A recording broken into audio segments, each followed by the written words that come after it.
everything. In that case where he took those two women up to Freeman, those two college students, one was a graduate psychology student. So he had taken the one woman and put her in the trunk of the car, and the other woman is in the car with him. Yeah, that's the one. Yeah. And she's doing a wonderful job of de-escalating and trying to hostage negotiate with him. They're doing a wonderful job. Yeah. And just before he killed her, he killed the other woman first and then went back and killed her. But before he killed her, he said, "You know what? I can tell you're a very successful student because you did a wonderful job in hostage negotiation with me, but I'm going to kill you anyway." Wow. Following is a conversation with Dr. Ron Martinelli, a retired police officer and detective whose forensic expertise drives his work as a national media analyst and the pages of his popular Justus crime series. Dr. Martinelli invited me to his home to talk to me about his work and answer some curious questions I have about true crime. I hope to have him on the podcast again. His insight is truly fascinating. He is a wealth of knowledge. If you haven't already, please subscribe, like, comment. I read all the comments. Share these videos with your friends. If you'd like to be on the podcast, please shoot me an email. And finally, I hope you enjoy this episode, and I'll see you later. Dr. Ron Martinelli. So thank you for inviting me to your home here. And I really appreciate you taking the time to speak with me on this stuff. Now, could you, just for people who don't know you, could you just kind of give us a brief background about what you do, who you are? Sure. Well, I'm a retired police detective from the San Jose Police Department in California. So I've done about 25 years of police work. And then upon retiring from there, and I've had a private practice since 1980, which was training and consulting with police officers, agencies, and municipalities. And so we did a tremendous amount of training with officers. And then about 2004, I knew that forensics, all along while I was a police detective, I knew that forensics was going to be the future of law enforcement and the jurisprudence system. And because I have a medical background, because I'm a little bit unique as police practices experts and forensic experts are concerned. I was a frustrated medical student. So before I even got into police work, I was involved with medical studies. And later I had an opportunity to go to medical school.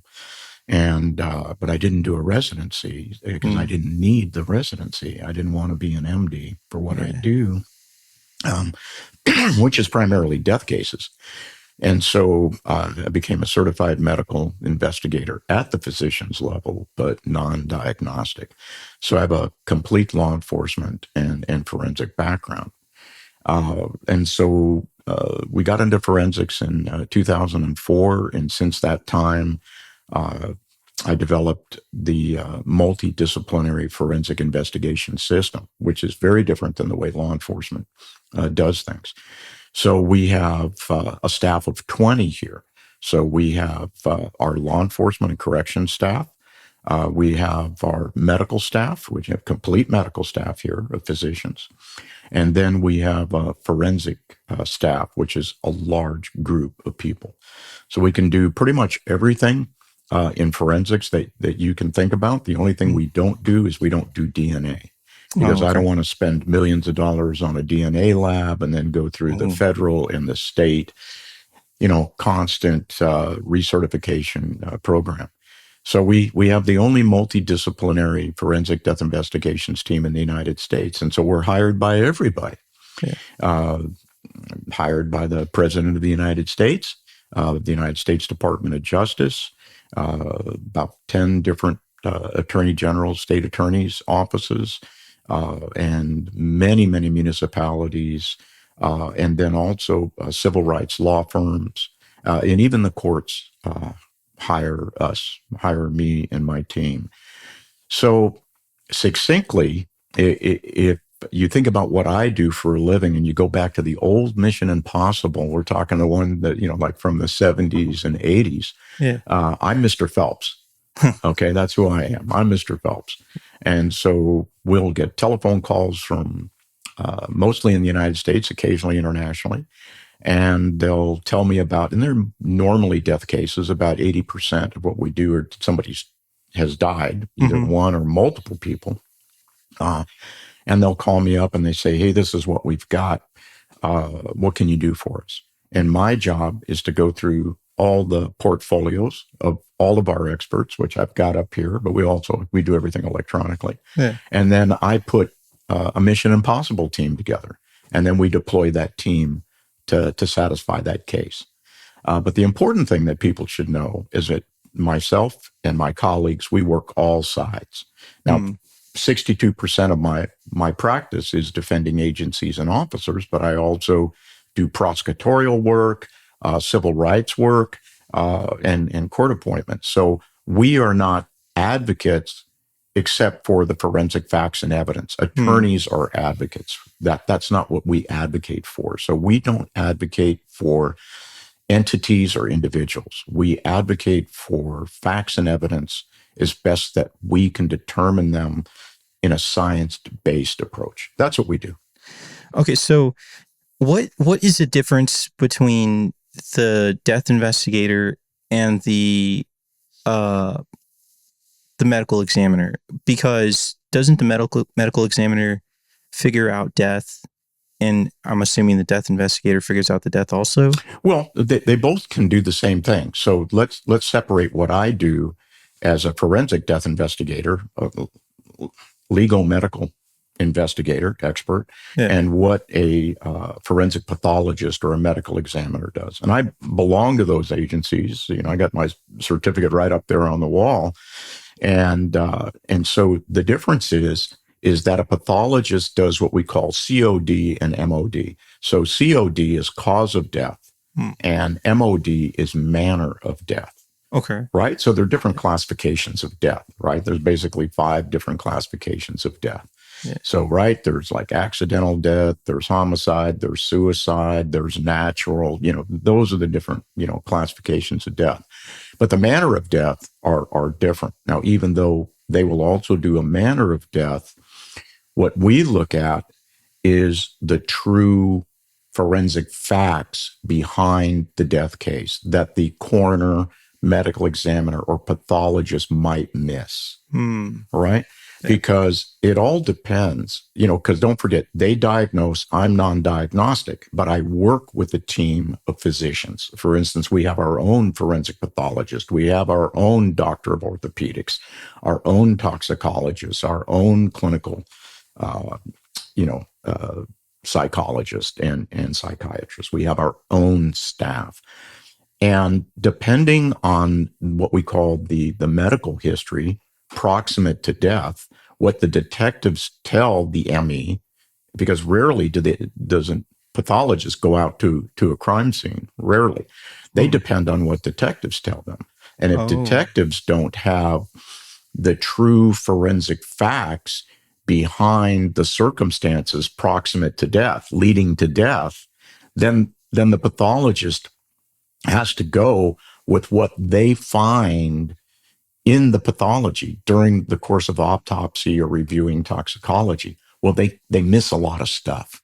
Okay. Right? They miss a lot of stuff. Yeah. And then sometimes, and unfortunately, politics can be introduced into the determination. So a great case that I worked on was the George Floyd case. Okay.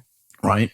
Where the person who was the ME or the coroner made determinations that the police officers killed George Floyd, where the forensic facts, especially the toxicology, were that George Floyd consumed before his encounter with police. He consumed 3 times the fatal dose of fentanyl and methamphetamine, 3 times the fatal dose.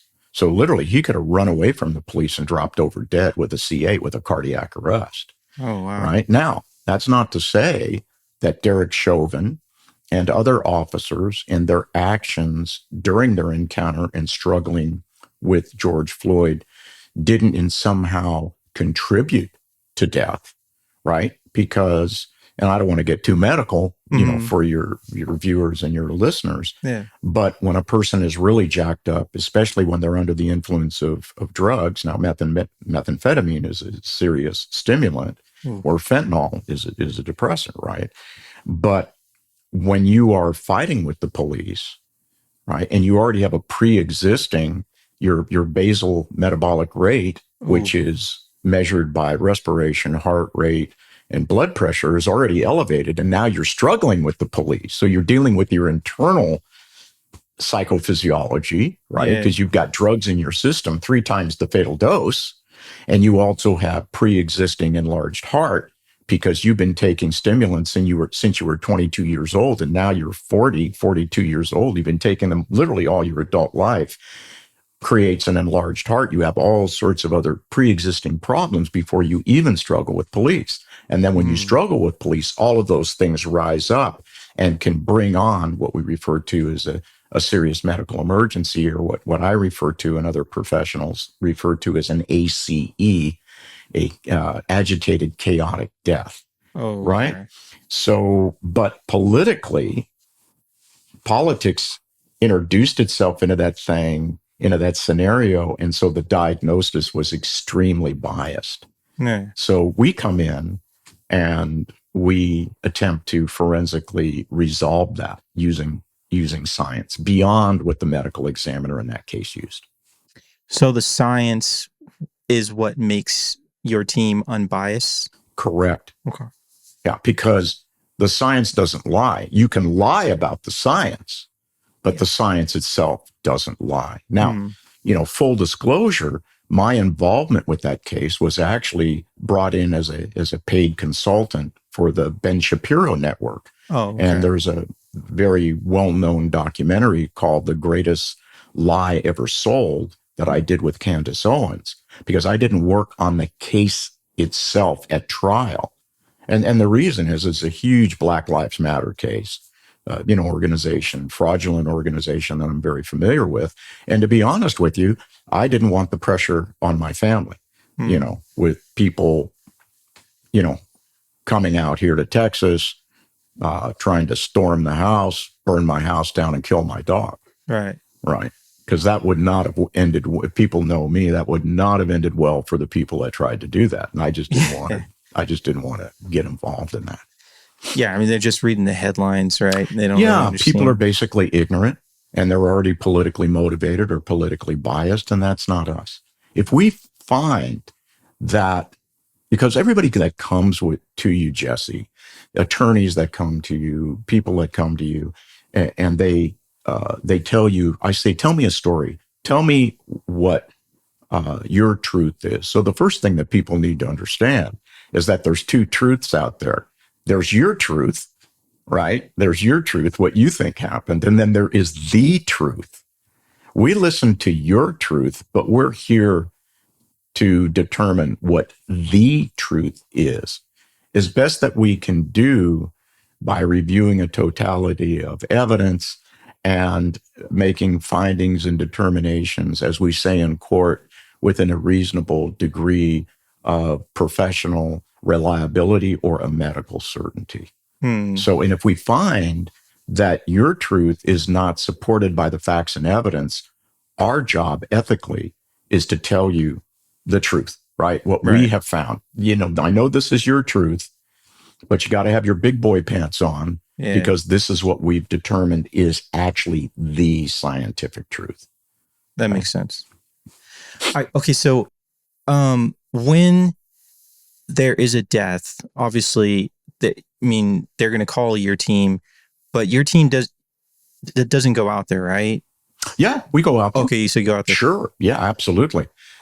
In death cases, myself and other members of the team, depending on how that team is formed, and I can explain that to you, but we need to be out there. Okay, we need to be out there, because what you always find is that when you get out to the scene, it looks totally different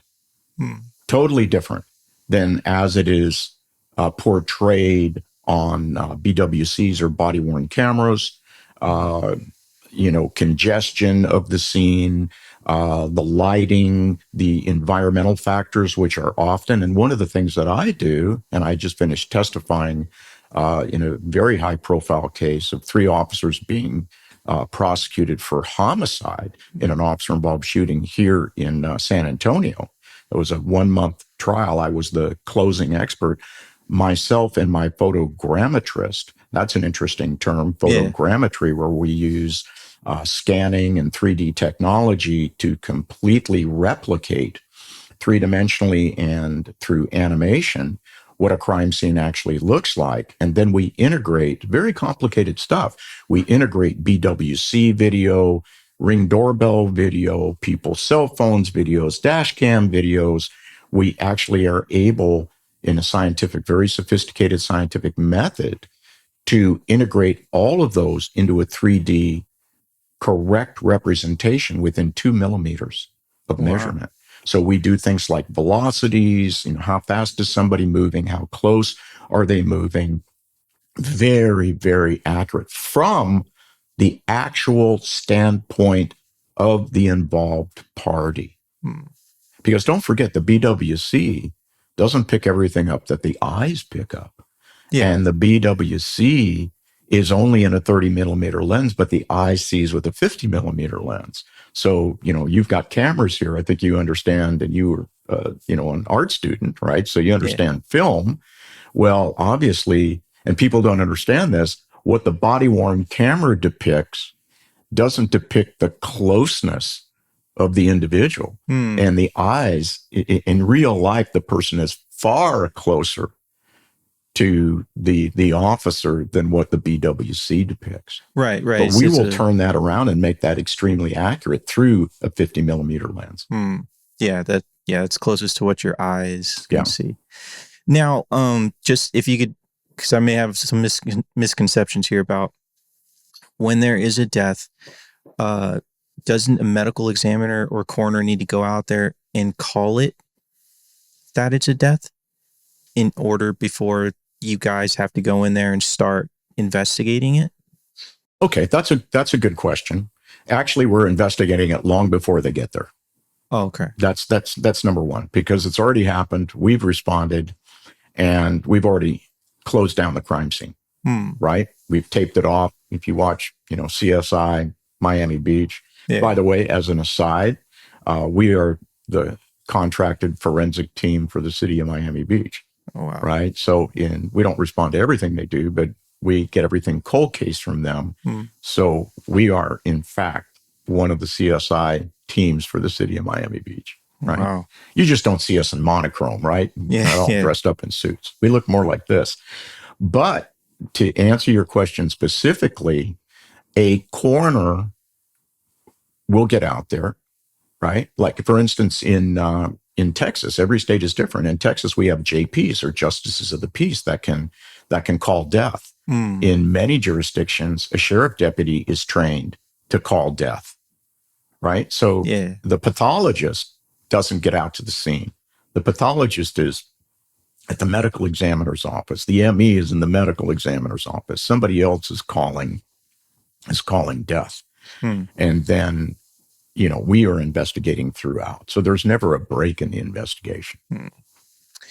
Now, I wanted to ask you, because we talked a little bit about it, but I also read it in your book. Okay.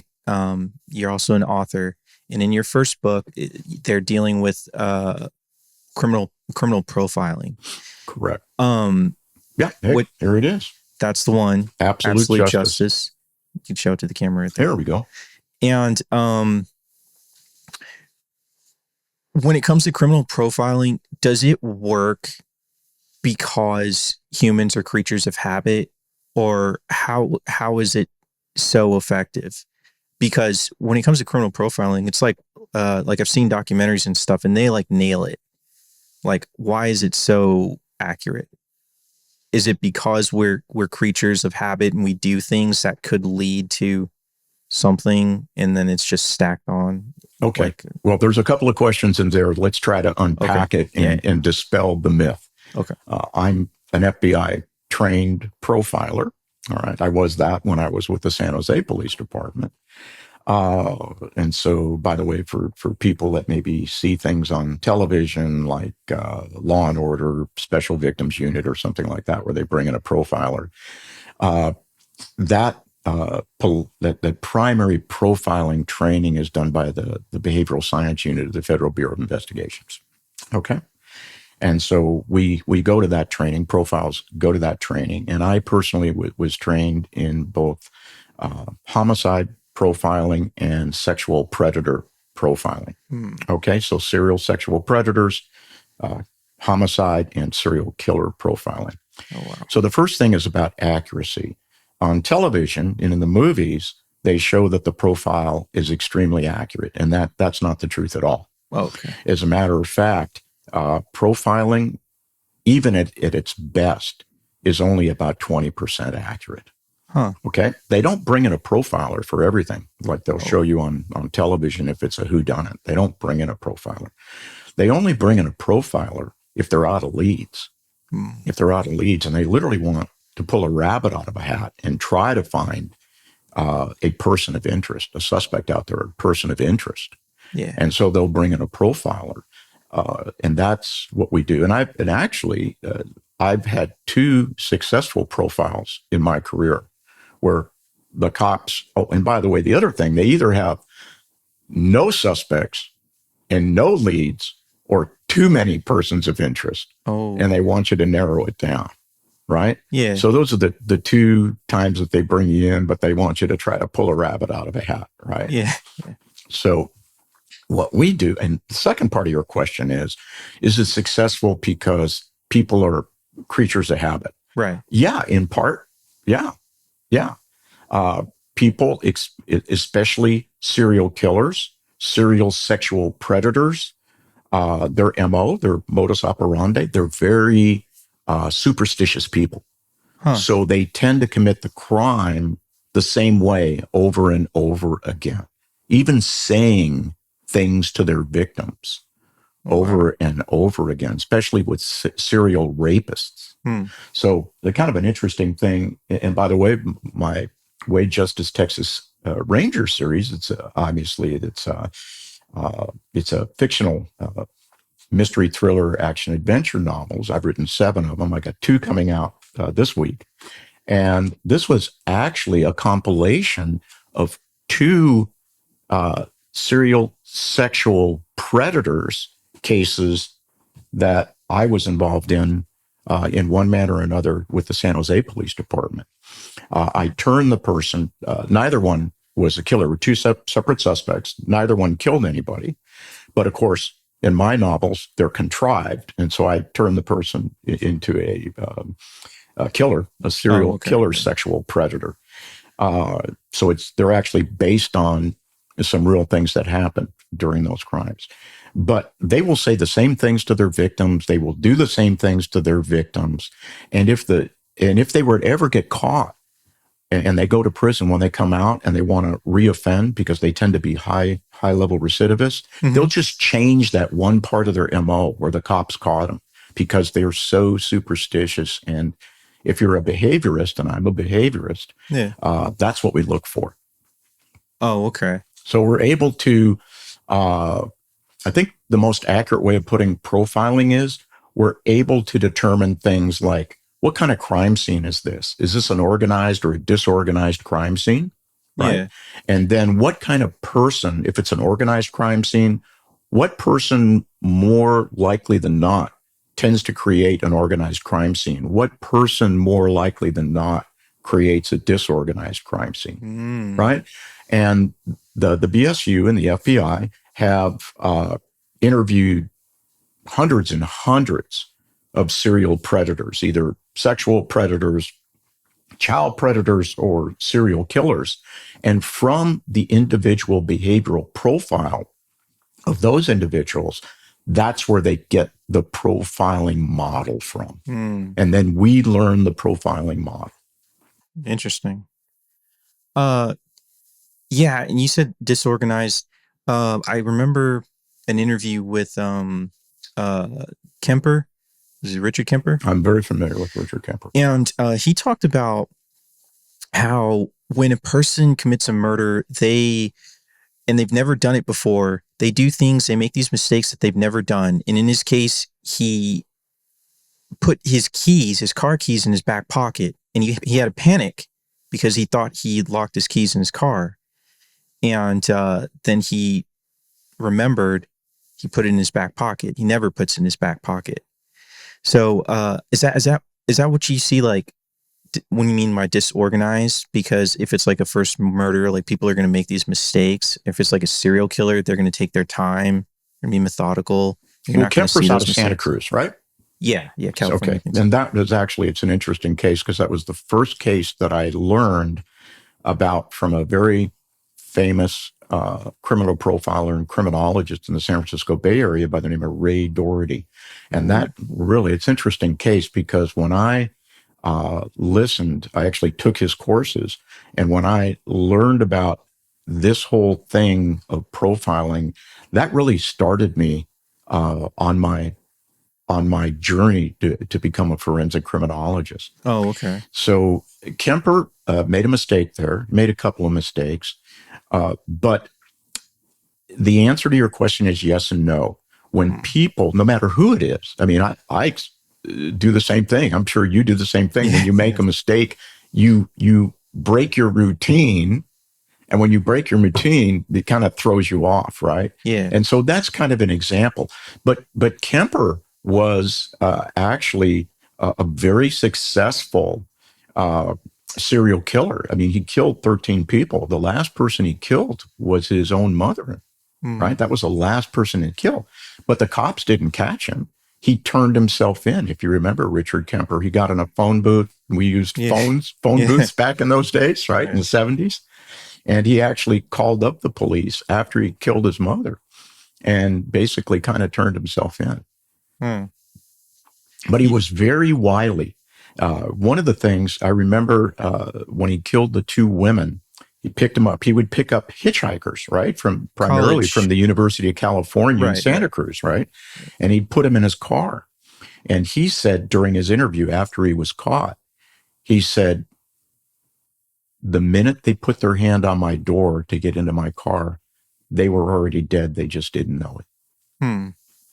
But he was very methodical. He always picked the same type of person, except for like his mom, right? Yeah. And there was a big sexual thing. The whole thing with the mom was completely sexual there. She was a sexual predator towards him, right? Yeah. And but he was very methodical on how he did everything. And in that case where he took those two women up to Freeman, those two college students, one was a graduate psychology student. So he had taken the one woman and put her in the trunk of the car, and the other woman is in the car with him. Yeah, that's the one.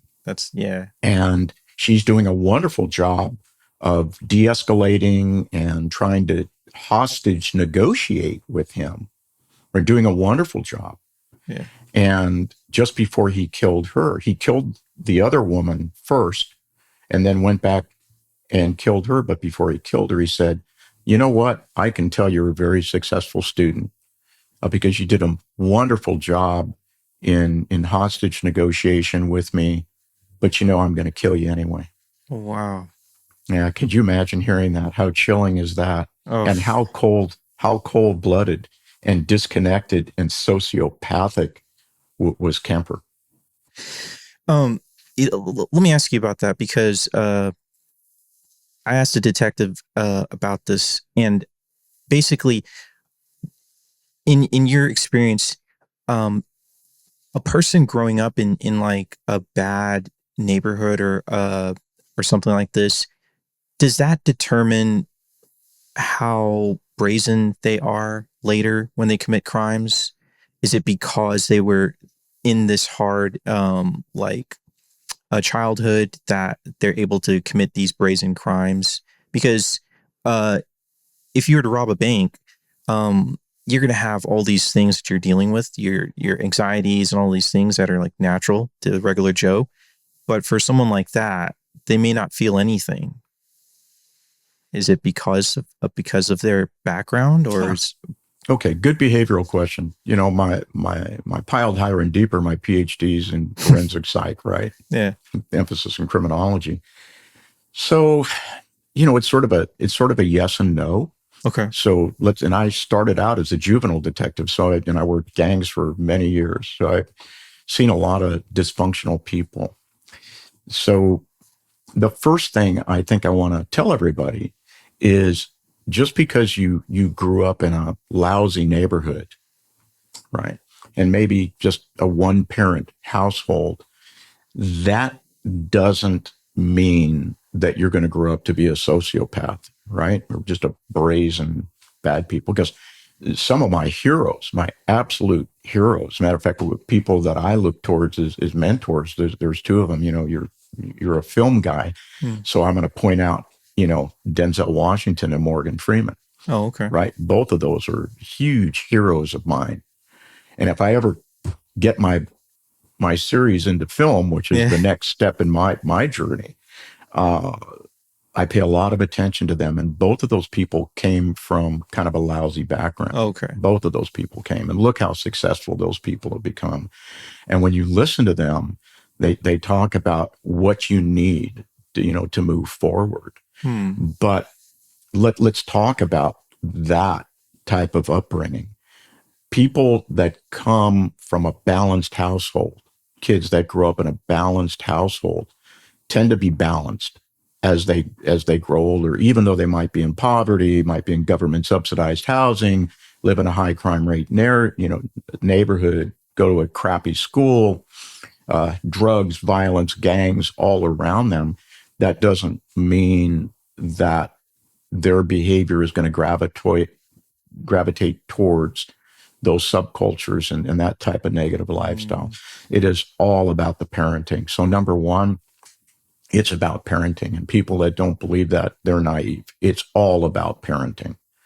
I can't think of really any kid that I ever dealt with or adult that I ever dealt with that came from a good parenting background that ended up being a sociopath or a brazen criminal or a recidivist or anything like that. Yeah. Because they teach you the morals, they teach you the ethics, they teach you how to grow up, they teach you strength, they demonstrate strength, they model strength, right? They model leadership, and they're very encouraging about that. Conversely, though, when you don't have that type of background and you don't have love, you don't have attention, you don't have role models, right? Fathers, mothers, parents, and there's getting into psychology, we would call Maslow and Maslow's hierarchy of needs. Oh, okay. Yeah. Okay. So Maslow, just really quick, very tiny here. Maslow said we all need certain things to survive in order to make a transition between adolescence and adulthood, right? We need to be loved. We need to know we matter. People care about us. Then we have food and we have shelter. These are all the priorities in the hierarchy of needs.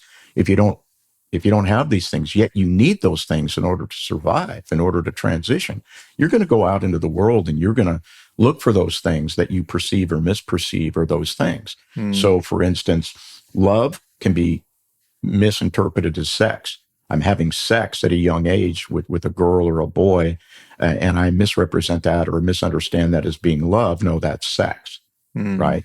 And you'll gravitate towards people that offer that to you. And that's why the gangs, and that's why the terrorist organizations, people gravitate towards those things and they become radicalized. Radicalized in a gang, radicalized in a terrorist organization, because the terrorists or the gangs, and some of them are both, like Trendiagua, right? And I worked gangs for 14. I wrote 5 books about street gangs. Gangs are something I know a lot about. Okay. They offer that to the individual. And they say, look, come and join my gang and I'll give you these things that you need or you misperceive as things that you need. And that's why it's easy to get into a gang, but it's very hard to get out of a gang. If you get into a terrorist organization, you get into the mafia, get into organized crime, and any of those people that are leaders in gangs, in terrorist organizations, in organized crime, cartels, they'll tell you the same thing. Easy to get in, hard to get out. Usually you get out in the box. And okay, so you've done undercover work, right? In the 80s. We were just talking about that. Yeah. I was a member of the elite San Jose Police Department Street Crimes Unit. And my unit, my squad, was deployed for two purposes: robbery decoy and prostitution decoy. And I served in both of those categories, those assignments undercover for 3.5 years. So being undercover means you have to play the part and you have to be those street people. Yeah, you become an actor. Your life depends on your ability to act. Yeah. Okay. And you got to do a really good job at it if you want to survive. So, and so robbery and prostitution, you said, was that like a big problem in that time? Or yeah, in the 70s, it was, in going into the 80s. Yeah, it's a huge problem in San Jose, because the San Jose today, I don't even recognize, right? It's all built up. It's very entrepreneurial. It's very entertainment. There's an entertainment zone. There's all of those things that weren't there when I was there. There was a lot of crack hotels down there. There was a lot of crime. Prostitution was rampant. We'd have 50 to 75 hoes out there a night. They would literally stand 3 deep on a corner picking up guys. Wow. We'd put our girls, I had 5 people on my squad. 2 of them were undercover females. God bless them both. They were just phenomenal actresses. And of course, we have a team to support them, right? Okay. And then the guys would turn around and we'd be Johns. And so we'd be out there looking for prostitutes to get picked up by prostitutes. And then also I had an opportunity for a short period to play a pimp and sell my girls from my squad to other pimps, because that's where you got real prison time, pimping and pandering. Oh, that was a definite prison sentence, 2-year prison sentence. So that was really interesting. And it can be deadly work. It can be deadly work because we would recover weapons on the Johns that would try to pick up our prostitutes, our women, our female undercovers. Yeah. Probably 25 to 30% of them had weapons on them. My wife, a very famous, who was with LAPD, my wife, who was a very famous undercover operative, played a prostitute on the street, was a decoy during the very famous Hillside Strangler serial murder investigation. 2 guys killed 26 prostitutes. And so it's dangerous work. I had unfortunate opportunity to almost be killed twice by prostitutes as a John. And then obviously when I was a robbery decoy, everybody, they just don't say, give me your money. They always have a weapon when they're robbing you, and they're, right up, you're this close, you're not 10 feet away. You're not 5 feet away. You're in a car with somebody, or you're sitting on a bench, or you're walking around. They're just right in your face. And so you pray to God that your undercover team can get out of the van or their hiding places or whatever and get to you. But almost 100% of the time, they're not getting to you before you need to take care of business with the person that's robbing you or trying to, put a knife up to your throat or something like that. Thank God I had very good martial arts skills. Oh, because I was going to ask. Oh no, you got to be good. Yeah, because they're right here. Your reactionary gap time is nanoseconds. So I'm guessing they were like cracked out or something, and then you were able to disable them pretty very easily. Much so. Yeah, almost every single person that robbed you was under the influence, and that's why they're robbing you. Right? They're either a gang member that's robbing you, or there's some crackhead, meth head, that's robbing you, and of course they're robbing you to subsidize their drug dependency. So they're always crazy. Jeez. Yeah. So it takes a kind of a different kind of person to do that work. You got to be able to compartmentalize the fear. Okay. And anybody that says they're not scared is an idiot, right? Yeah, or a liar. Am I concerned? Yeah, I'm concerned. But you have to compartmentalize that. You have to play a role. You have to be believable. And at the same time, you've got to be very quick. we would use hand signals all the time because you can't be on a radio. Oh yeah, that's right. Right. And when you're dealing with hoes, when you're dealing with prostitutes, they're going to touch your body, and you can't have any body armor. Right. Yeah. You can't even have a weapon on you. Jeez. Right. And you can't wear a wire. Right. Well, so you're just in the old days, and this is the old days, we would have a tape recorder in our sock. Oh, okay. Right. Strapped to your ankle or strapped to your ankle. Yeah. And that was picking up everything. And of course, when you're in the big city, and San Jose is the big city, you got big, tall buildings, concrete, a lot of steel. The wires are not working in those days. Your wires are not working like they do today. We didn't have Bluetooth. We didn't have none of that stuff existed. And you're doing this work, and then you start your own thing, right? My own consulting company. Now, this was like training based stuff, right? You were doing when I first started, and how Martinelli and Associates began was because of the work I was doing, both in gangs and in prostitution. Okay. So, and in the street crimes unit, and agencies wanted to know how to do that. They wanted to know how to investigate street gangs, how to set up a street crimes unit, how to do prostitution investigations and robbery investigations. And so initially my department sent me out to train other agencies. And then I said, well, wait a minute, let me see, I can probably monetize this. Yeah. And then, because I was getting so much work. And then I finally decided to say, I think I'm going to start my own consulting business. I would do anything that the agency asked me to do, but there was so much of that work that I was able to successfully monetize that and go all over the United States, and sometimes go to other places in the world. But was there training that you got, and when you went off on your own, were you doing something different, or was it the same training? I guess what I'm getting at is, did you reinvent something? Did you change something that? Yeah. Okay. Those are good questions. So.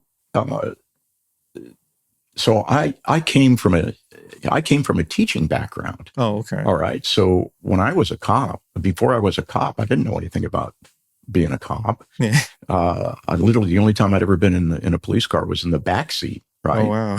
And no, I was a high school teacher, and during the Carter administration. So I'm gonna date myself. We're talking early 70s.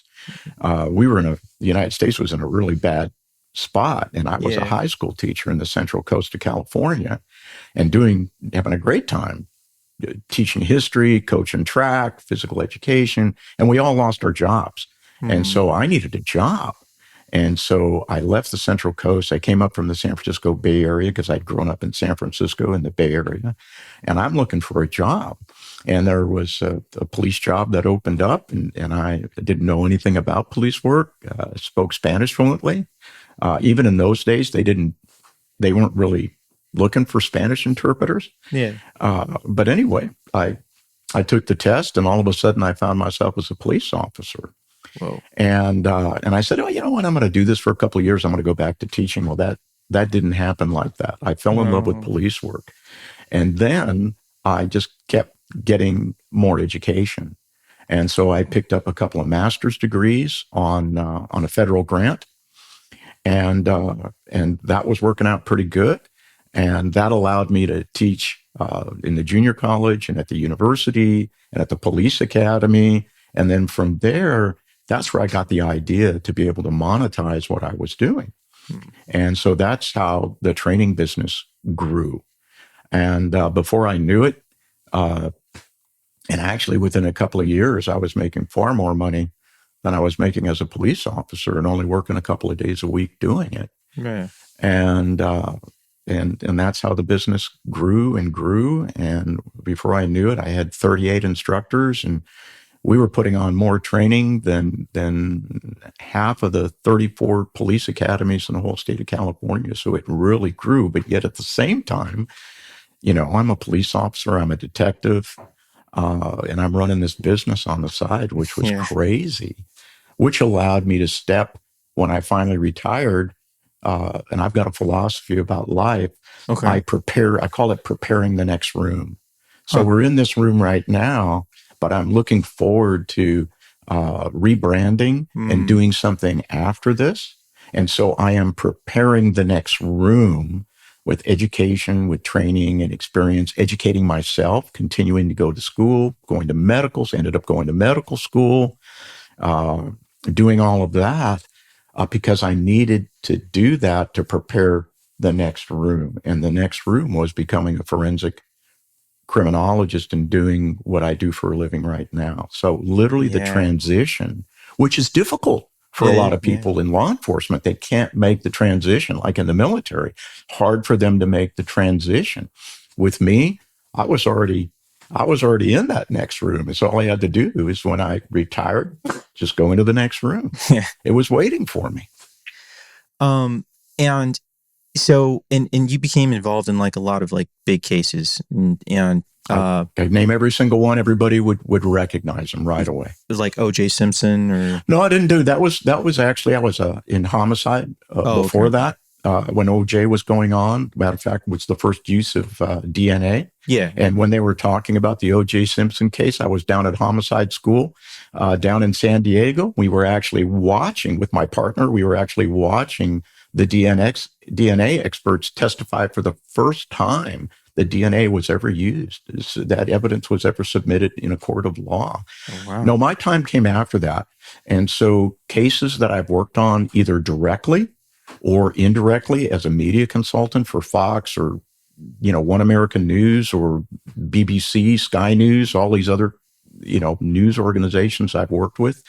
For instance, Jeffrey Epstein, suicide or homicide case. We talked about George Floyd, Navy SEAL Eddie Gallagher case. I worked on that famous case, war crimes case out of Mosul, right, in Iraq. Just a whole bunch of cases. I've done the profiling cases on serial active shooters. So the Las Vegas shooting at Mandalay Bay. Oh, yeah. The case that we had in the Southern Baptist Church here in Sutherland, Texas. The San Antonio case, the Arizona case, a lot of serial killer cases. I mean, active shooter cases. So, with that Jeffrey Epstein thing, this was brought up. I guess Dr. Michael Baden, who was like he had that show on HBO, Autopsy. Okay. Yeah, and so he's testifying that this particular bone in the neck that's broken. There's actually 3 bones broken in the neck. And it's typically not seen in suicide. Well, it's not seen in what we call a hanging death. I'll give you a little short story about myself and Dr. Michael Baden. Okay. I've actually opposed Dr. Baden in 3 separate cases and prevailed over his determinations in 3 separate cases. They were all civil cases. He's kind of like the pathologist to the stars, right? What I call a media celebrity pathologist. Okay. Right. And of course, we have disagreed. This is the first case that Dr. Baden and I looked at independently, where we both came up with the same cause and manner of death, and that it was a homicide and not a suicide. So when Dr. Baden is talking about the fractures of the cricoid cartilage, thyroid bone, and he says, you don't find that in a hanging death. That's very unusual for a hanging death. A hanging death would be what I call the famous comedian and I'm sorry, Robin Williams? Yeah, thank you. Yeah. Robin Williams. Robin Williams had dementia with Lewy bodies, right, which is a very severe and kind of a horrible presentation of dementia. And he killed himself. And what he did basically was he took a ligature, I believe it was a belt, and he tied it on to a doorknob in his bedroom, and then put the belt around his neck. And then actually you put the belt around your neck first, and then you tie the ligature to a door. You get down on your knees and you lean forward. And that causes beginning of the asphyxiation. It restricts, cuts off oxygenated blood from the carotid arteries going up into the brain. right? Jugular veins take the blood back through the cardiovascular system. Yeah. And what it does is it knocks you out. And then once you're unconscious, your body becomes limp, right? So now you have literally dead weight moving forward, which causes asphyxiation or hypoxia, cutting off all oxygenated blood to the brain. And then you die in about 5.5, 6 minutes.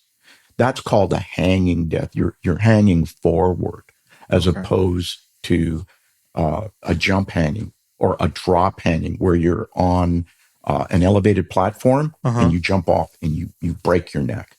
So when Epstein was found, and here's an interesting thing, we have no pictures of this. We have no evidence whatsoever of what he looked like when he was there.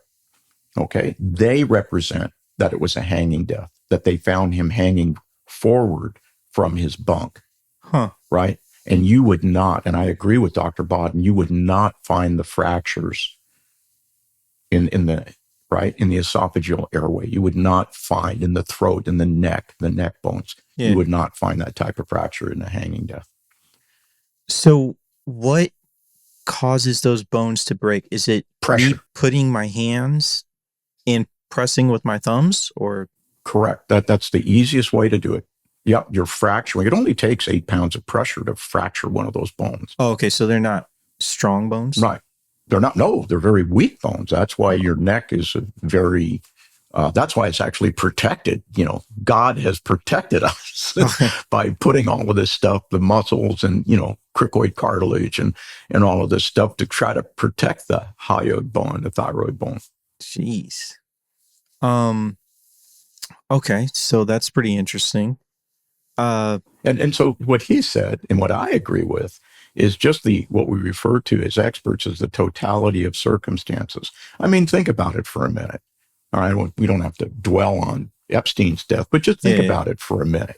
Right. Okay. You are the most, unarguably, you are the most high profile prisoner that's in that federal correction institution. You are the most. Who is more high profile than you? Yeah. Than Epstein in that New York federal correctional facility, right? Who needs to be more guarded than Jeffrey Epstein? Yeah. Who would have the potential for committing suicide more or being killed with everything he knows and all these powerful people, not only from our government but around the world? Yeah. Right? Not only politicians, but Bill Gates, royalty, all of these. Who would be more high profile than that? Yeah. Then all of the cameras are offline or not working or deleted. Or we get some footage and a minute is missing. Right. Yeah. What would be the chances that two corrections, not one, but two corrections officers, where their specific assignment in the control booth were to watch the television monitors and also physically check on Jeffrey Epstein and all the other prisoners that are on watch are both asleep? Yeah. What are the odds to that? And so cops say, not pathologists, but here's what cops say: we hate coincidences. Yeah. That all of that would be wrong. And I know our federal government has reinvestigated Kash Patel, and they said, well, we've reinvestigated that. Well, why does the federal government hire somebody like me, right, to do overwatch on what they do? And more often than not, I find problems within our federal investigation system. So particularly with the FBI. Now, don't forget, you got the Federal Bureau of Prisons, you got the Department of Justice, which is the overriding one. So I just stand by my determination, which is weird because I'm always in disagreement with Michael Bodden. But in this case, we believe more likely than not, his determination within a reasonable degree of medical certainty. I'm non-diagnostic. Mine is within a reasonable degree of professional reliability that we think that he was murdered. And I mean, this goes back to your thing about what you do, right? I mean, you're not involved in that. They bring you the stuff, and this is where science is going to tell what Correct. happened. Correct. And there's so much more in the Jeffrey Epstein case, when we look at what are the circumstances, of death. And just for your viewers and your listeners, we are forensic reconcilers. Okay. So we are, so what does that mean as opposed to a detective? Detective looks at facts and evidence, what they think the facts and evidence is. They're not science-based people, and they render some determinations, right? Many times it's incorrect, right? So every incident is composed of 5 components: information, circumstances, statements, facts, and forensic evidence. Okay, five components. So remember that we talked about in the very beginning, your truth versus the truth. Yeah. So what people like me and people on my team do is we take the 4 other things. We take the information, the circumstances, the facts, and forensic evidence, or lack thereof, and we compare that against the statements, your truth, or the government's truth, or whatever, right, as to what happened. And we determine scientifically whether those 4 things reconcile or support what your truth is, or they don't. Yeah. And in this case, we're saying they just didn't. But that's when politics, it's all about politics. What are we talking about every day that we shouldn't really need to be talking about now? Yeah. The Epstein files. That's just, the whole thing is a canard, right? Right. I mean, it just is. It's a canard. And I don't care what side it is. I don't think we're ever going to find out what the total truth of that is. Yeah, I don't think so either. Yeah, because it's not to anybody's interest to really dig deep into something like that. So we'll just move on from Epstein. And because you bring up something like detectives are like kind of just, how would you explain that? They're not really scientific, but they're going in there. They're using things like the Reid technique, right? And like that technique, when it was first used, it produced a false confession. And you've done detective work like this, right? You've done interrogations. Yeah, and I've been, just so that I've been trained in the Reid technique, but the much better technique, the more contemporary technique, the one that is far more successful, is the cognitive behavioral interview, right? Cognitive behavioral interview. Now, by the way, the Reid people are saying that they've fixed all the problems that they had with the Reid technique. And I don't know, I wasn't retrained in the Reid technique because I didn't find it to be a very successful technique. Okay. My background's in forensic psych, so I'm going to use 2 techniques when I interview. I'm going to use a cognitive behavioral theory technique, okay, of which there are 4 components. Number 1, when you start out with the interview, you're not even talking about the case. Okay, you're not even talking about the case. It's called rapport building. You want to develop a rapport with that individual. So, I find out what they like to do. Is it hunting, fishing? What do you like to do? And then once they tell me that, then I'm going to spend the first part of the interview talking about what they like to do. And the reason that I do that is because they're going to be in a relaxed state. I need that as a baseline. I need to look at a baseline of how they respond, so then I can do the other one. So the next one is information gathering. Then the other one, the next, number 3, is questions of clarification. And the next one is where you hit them up on all that stuff and you're looking for a confession, right? If they're going to give you one. So there's a 4-part technique to that. So when they break out of their baseline, and when I ask them, when I do an interview with them, here's one of the biggest problems that detectives make when they interview. They interrupt all the time. They need to just shut up. Ask them what happened. Give them a very simple direction. Let's go from A to Z. Tell me what happened. Tell me your truth. All right? And you go from A to Z. And when people give a story, if they're deceptive, they have to create lies to back up the deception. So you go A to Z, but what they don't expect is you go Z to A. When they've done that whole thing, and I don't interrupt, I hit them with a legal pad, kind of like an attorney. I got a legal pad. I draw a line right down through the half. Every once in a while, I might write one word on that, just one word. And that's a key for me to go to step number 3, questions of clarification. Hey, well, you mentioned this before. Let's go back over that. Tell me about that. And then once they've done that, I go from Z to A. Right? Because it's hard, very, very difficult to set up your deceptions in a reverse order. Yeah. And right. Well, with the Reid technique, is it used because like political pressure or something when you have these cases where they can't figure out and they want that suspect to be the person? No, but let's talk about that in a minute. But sure. And again, I remember the old Reid technique, so I can't speak to how the Reid technique has been improved. But let's talk about something that you brought up with detectives. One of the biggest problems that I find, and I actually wrote an article about it, you can look it up. Okay. It's the investigation of homicide where self-defense is asserted. It's a very popular article. Okay. You can just Google that, Google Ron Martinelli, and it'll come up. It's an interesting article. But what I find with detectives is they bring bias to the investigation. And that's huge, huge. Bias is huge, and politics creates bias. Yeah. So there are 2 types of bias. There's confirmation bias, and then there's implicit bias. So confirmation bias is your truth inserted into your investigation. I think he's guilty.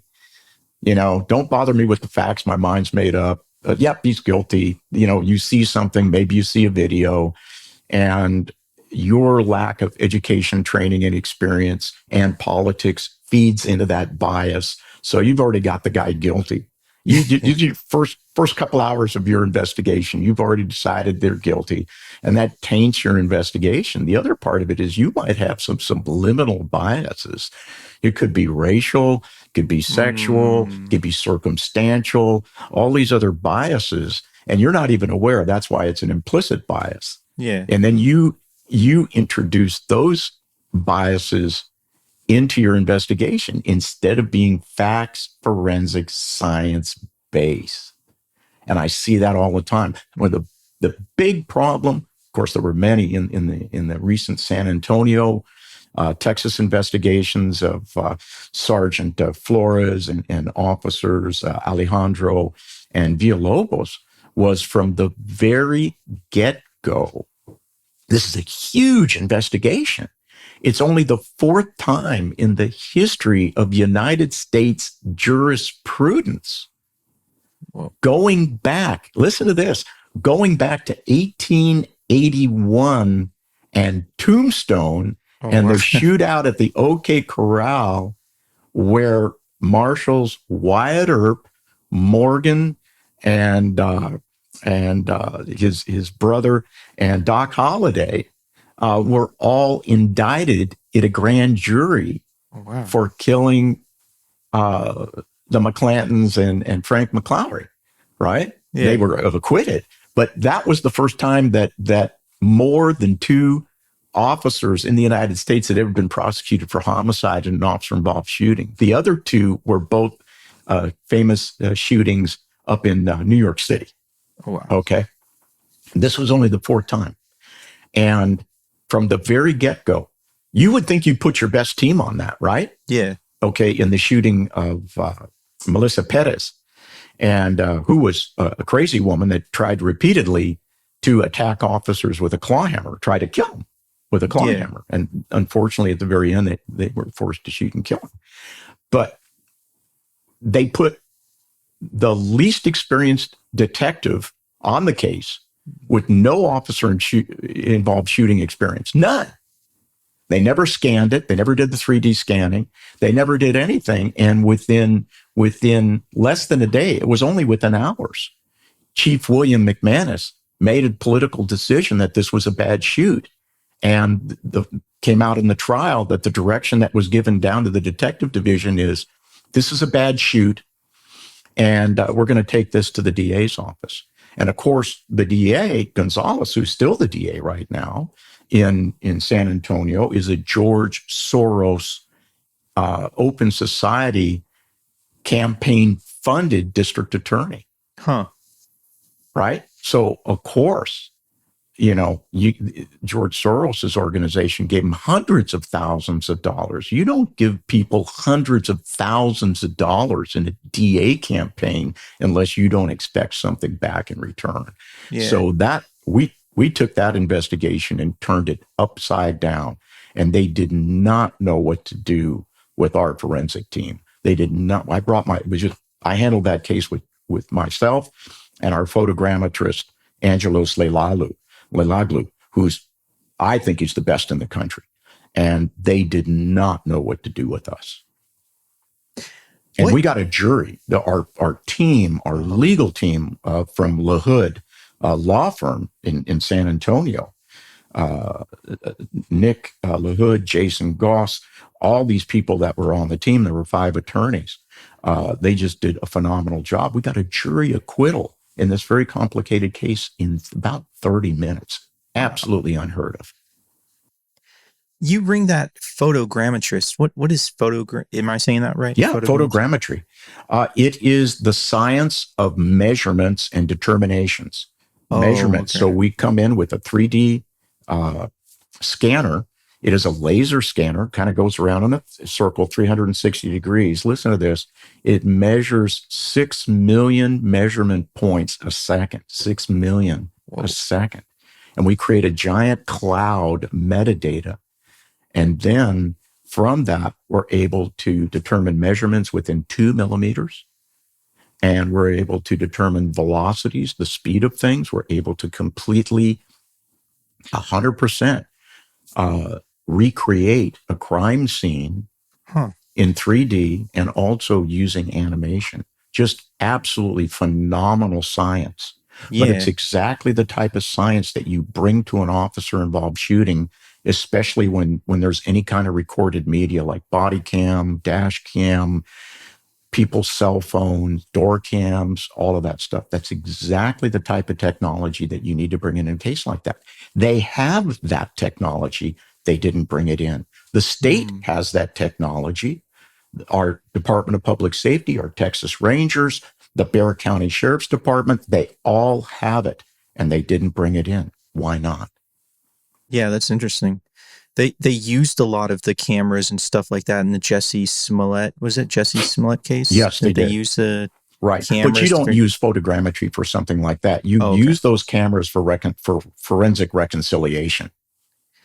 And you've done a lot of these like police officer involved shootings and things like that. And a couple of hundred, actually almost close to 400. And these are a big deal because, like how many police officers like shoot people a day? They're not like thinking about shooting somebody. They're just acting in the moment, right? Yeah. Like it's for your viewers and your listeners, if you want a great book on officer-involved shootings and how those are investigated and talking about biases and all of those things, where several cases are discussed here, and all the statistics, the current statistics on officer-involved shootings. Now, by the way, those statistics are now, a few years old because this book came out in 2017, but it's still everything conceptual. The facts and everything, they haven't changed at all. They've actually been enhanced. Truth behind the Black Lives Matter movement and the war on police. Television makes it look like we shoot people like all the time. Officers are shooting people all the time. That's just not the truth whatsoever. As a matter of fact, statistically, and I testified on this in the San Antonio case just 2 weeks ago, about 1%, maybe just a little bit over 1%, of all of the millions of police contacts a year, millions of police contacts a year result in any use of force whatsoever. Any use of force, just laying your hands on somebody and putting their hands behind their back. Wow. That's a use of force, right? Yeah. Twist lock, use of force. Only, let's just say this, for sure, less than 2%. It's about 1.5%. And out of that, you can't even come up with a scientific statistic on officer-involved shootings. Out of all of those millions, we only shoot something like, I think, 1,100 people a year, of which only a few hundred result in death, maybe 300 or so result in death. By the way, police officers are shot all the time, almost every single day.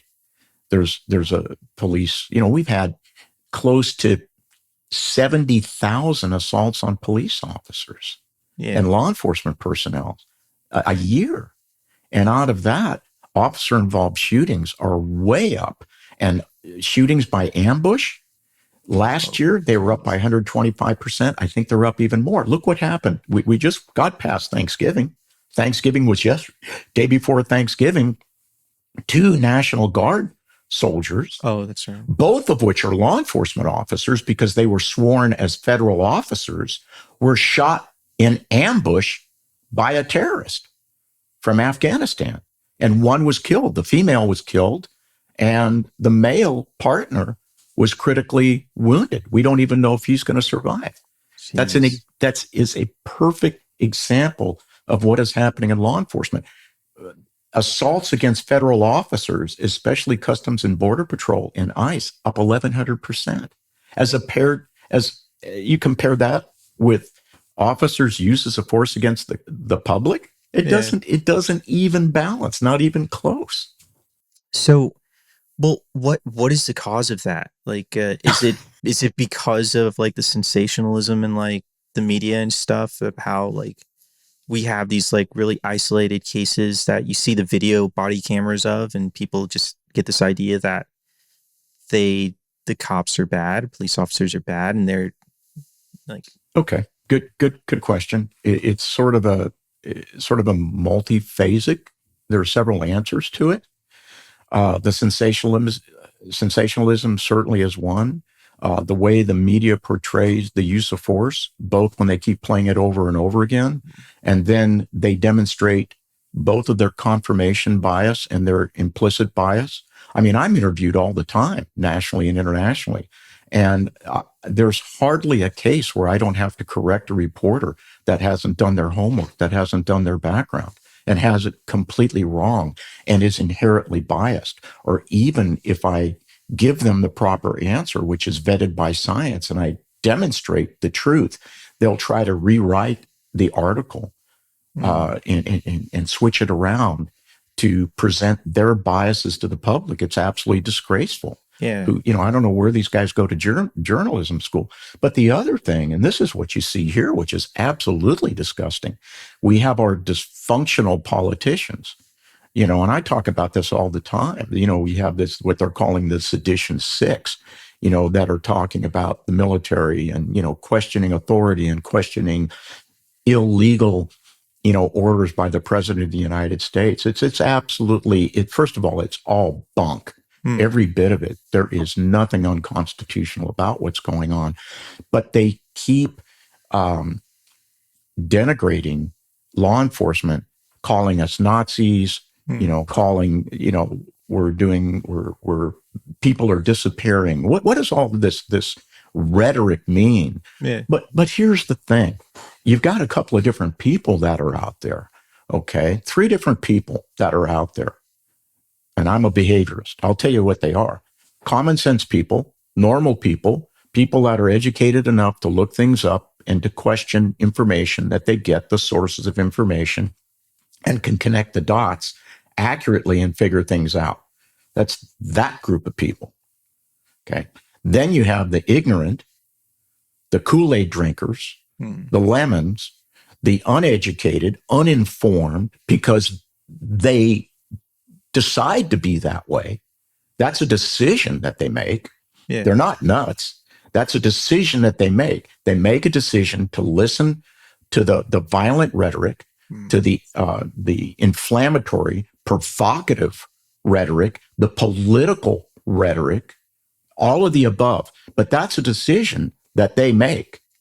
And some educated people will make that decision because they have a confirmation and an implicit bias, and they listen to that and they forward all of that stuff. Those are all those, irresponsible people that you see out there on the street in these demonstrations and using this rhetoric. And then when you hear people question them, they don't have an answer.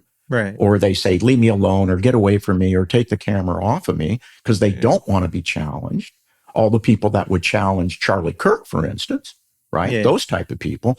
And the people that, and they worry me, but the people that really worry me, and I've written a lot about it, is what I refer to as the ticking time bombs. Huh. The ticking time bombs, the people that are mentally unbalanced, or the radicalized, or both. And they don't process information like you and I, or your viewers, or your or your listeners. They don't process information like that. There's no common sense. There's no cognitive processing. There's no open-mindedness to these people at all. They're locked in. They're psychotic, and they're sociopathic, and they're reactionary, and they're ticking time bombs. And I think you're going to see that with this guy, this terrorist from Afghanistan, that comes over here unvetted, right? Yeah. And there's hundreds of thousands of people like that in the United States. And then he's radicalized, and we're going to find out sooner or later. I welcome this investigation. I hope he doesn't die, because I welcome this investigation, and the behaviorists from the FBI will be absolutely on top of this guy. And with all the forensic digital investigation we're going to do, we're going to find out if he was radicalized in Afghanistan, or he came here to the United States and became radicalized here. And the question is, what causes an individual who lives in Bellingham, Washington, to drive all the way out to Washington, D.C., and shoot by ambush, by cowardly ambush, shoot and kill 2 federal officer National Guard soldiers, a woman, kill her, and critically injure her partner? What causes that? And who is involved in that? Who pays for that? Who knew about it? Who encouraged it? Who enabled it? And where that investigation goes. That's going to be important. But when you take a look at the people that commit these crimes, and there's going to be copycat crimes just like it, because there always is. Yeah. When you talk with them, and if they're honest with you and they give you their truth, what sets you off? What lit that fuse that caused that bomb to explode? As a behaviorist, as a forensic psych person, as a criminologist, that's the kind of information I'm interested in. But we never learn in the United States, and we don't learn in Europe. We never learn that actions have consequences. And we, like politicians, they never learn to shut up, right? They never learn to tell the truth, because that's not what they're about. They're talking to their base, whatever it is, whatever that base is, they're going to talk to it. And truth has nothing to do with it. Yeah. And the whole system, the whole political system, the whole mental health system, the whole justice system, that all needs to be completely broken down and rebuilt. But the problem is, it won't happen in my lifetime. I don't think it's going to happen in your time, because there is every single day, there is a war out there. There is a fight. There is a fight between truth and the untruth, right? Between good and evil. Yeah. And that's the most difficult part of my job, because I can't look at things politically. I know why they happen, and a lot of it is political. I know why it happens, but getting to the truth of the matter and getting past what I refer to as all the noise, that's the challenge for myself and our team, and just doing our job.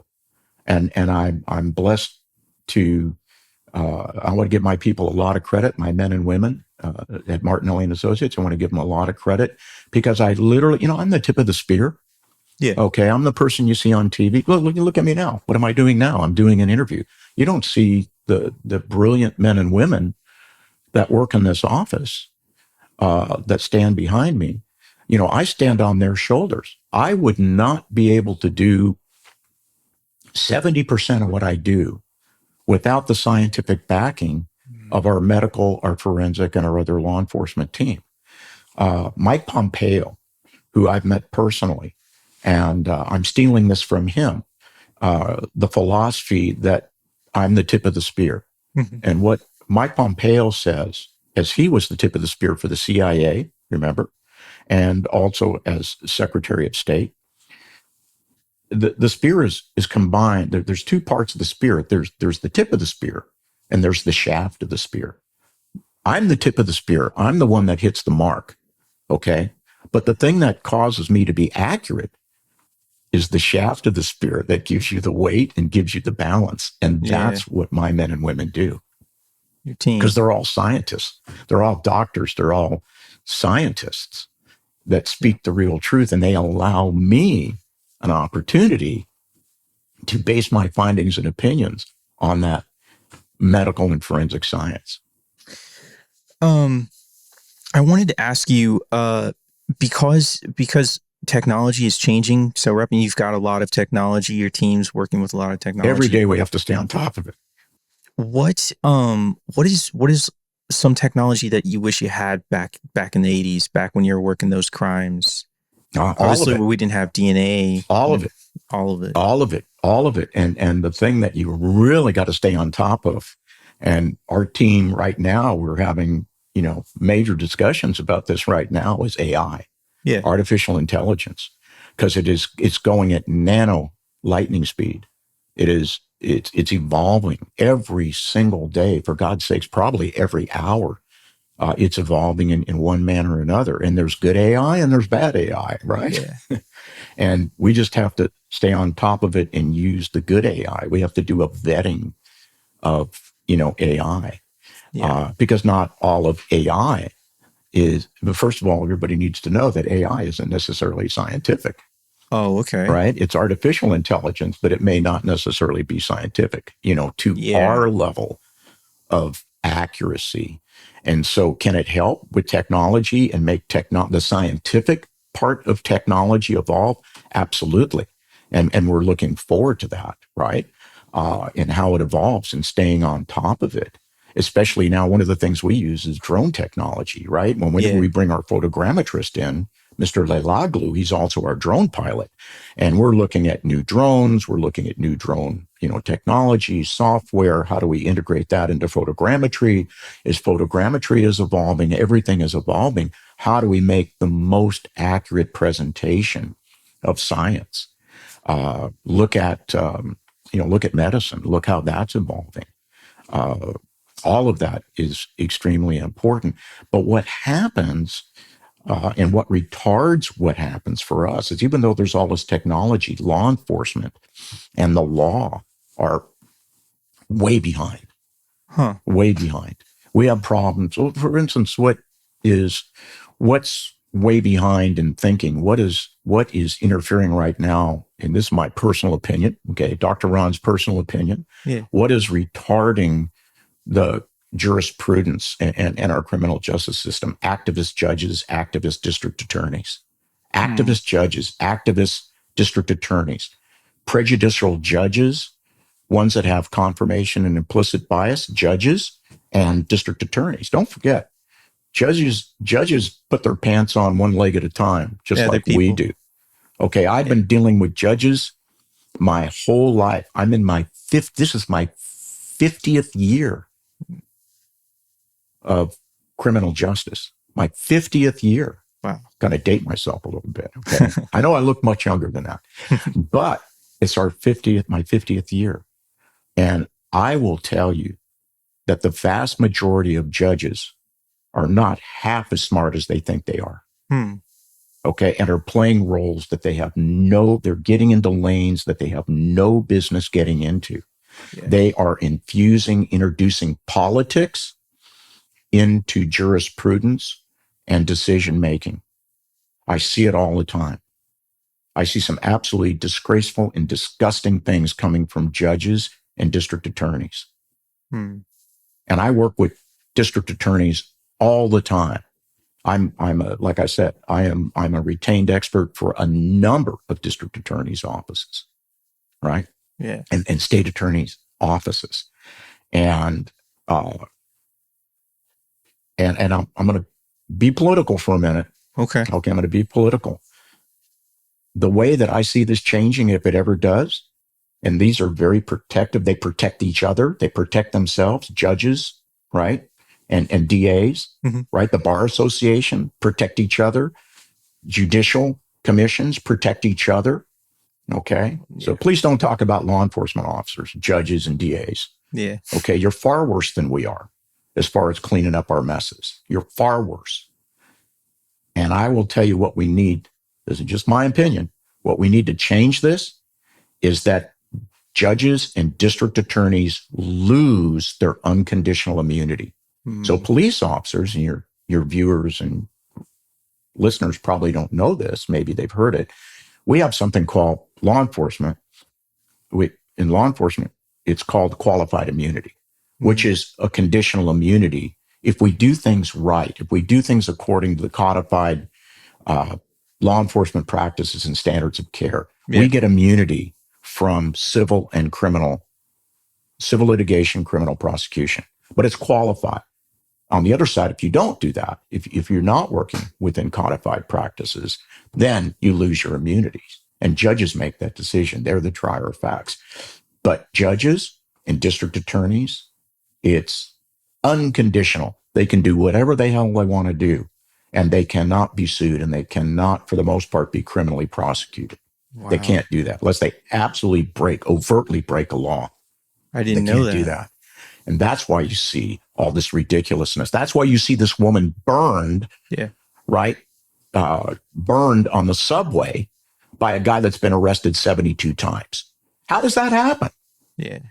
That's because the judges and that jurisprudence system that they set up in that municipality or regionally or in that state, that allows that to happen, where you lose all sense of common sense. Those are all political moves. Those are all political activist judges and district attorneys that are not prosecuting or creating legislatures, creating zero bail and no consequences, where the victim suffers all the consequences and the perpetrator suffers little to no consequences. And then behaviorally, because there are a lot of people that are not only dysfunctional, right, mentally dysfunctional, and we have a shambles mental health program, nationally, statewide, municipally, horrible, okay? And that's why you take those person or people that are sociopaths that don't care and just keep doing it again and again and again, and there's no accountability. Once you bring accountability back into the jurisprudence system, you will see an automatic drop in crime. You will see an automatic drop in criminal activity for two reasons. Number one, the people that need to be locked up are locked up. Hello, common sense. Yeah. Right? Locked up, and some locked up and throw away the key, but the others will not commit crimes because they know that if they get caught, there will definitely be accountability, and they will not be around to commit crimes. And that's what we call, now we have modified behavior, psychology, basic psychology, behavior modification. Yeah. But none of that is going to take place until judges, their act is cleaned up by the higher courts, by the United States Supreme Court, and as well as district attorneys. And that's got to come from our United States Supreme Court, which is divided, as everybody knows. Look at all these 5-4 decisions. There shouldn't be that kind of decision making in the United States Supreme Court. Yeah. Yeah, that's interesting. I didn't know, because police officers walk a real fine line when it comes to breaking the law and things like that. I didn't know that judges, and, I asked you that question because I saw this image of what the future would look like with AI. And it was this dystopian image of a person standing in front of a screen in front of two robots, and it just says guilty. Yeah. Where it's just, but unfortunately, that's what we have. And that's why the United States, this is just my personal opinion, that's why the United States of America is so divided. Yeah. And I'd love to write a book called Divided States of America. because that's where we are. Oh, it's We pretty shouldn't good. see, and look at all these statistics. I mean, we shouldn't see all of this stuff. Yeah. We shouldn't see, with the current administration, and I don't care whether you believe in the president of the United States or not, he's got a phenomenal, you have to be completely blind not to see that his entire cabinet is probably the most fabulous cabinet that I've ever seen in my life. Yeah. Okay. I mean, the most fabulous, the most professional, fabulous cabinet that I've ever seen in my life, where more things are being accomplished at breakneck speed that I've ever seen in my life. Okay. Look at where we've been in such a malaise over these past years, right? I mean, it's just disgraceful. And so when you see that, yet you see that, the president or his administration approval rating is like 54%, which they say is pretty high. No, it should be like 75%. And so people need to ask themselves, why? Why is that like that? Yeah. But that's something that people have to look in their hearts and they have to find.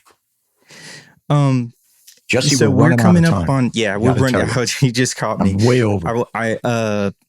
I just want to thank you for, this was really interesting. We could keep going on.